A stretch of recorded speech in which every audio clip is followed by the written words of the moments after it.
madaxweynaha muddaxileedkiisu dhamaaday ee Soomaaliya Maxamed Cabdullaahi Farmaajo oo mar kale shir iskugu yeedhay madaxweynayaasha dowlad goboleedyada iyo gobolka Banaadir.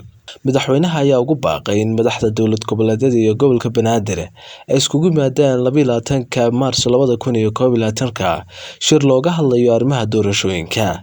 Kulankan madaxweynuhu ugu baaqay oo socon doona muddo 2 cisho ah ayaa lagu sheegay in lagu soo gabagabayn doono talooyinkii guddida farsamo doorashada ee kal hore ka soo baxday shirkii Baydhabo 15 ilaa 16 Febraayo 2020 kaas oo xal looga gaarayo tabashooyinkii ka soo laabtay heshiiskii doorashooyinka ee 17 Sebtembar 2020. Madaxweynaha ayaa ugu baaqay in madaxweynayaasha dowlad goboleedyada iyo gudoomiyaha gobolka Banaadir inay ixtiraamaan qodobada lagu heshiiyay magaalada Baydhabo.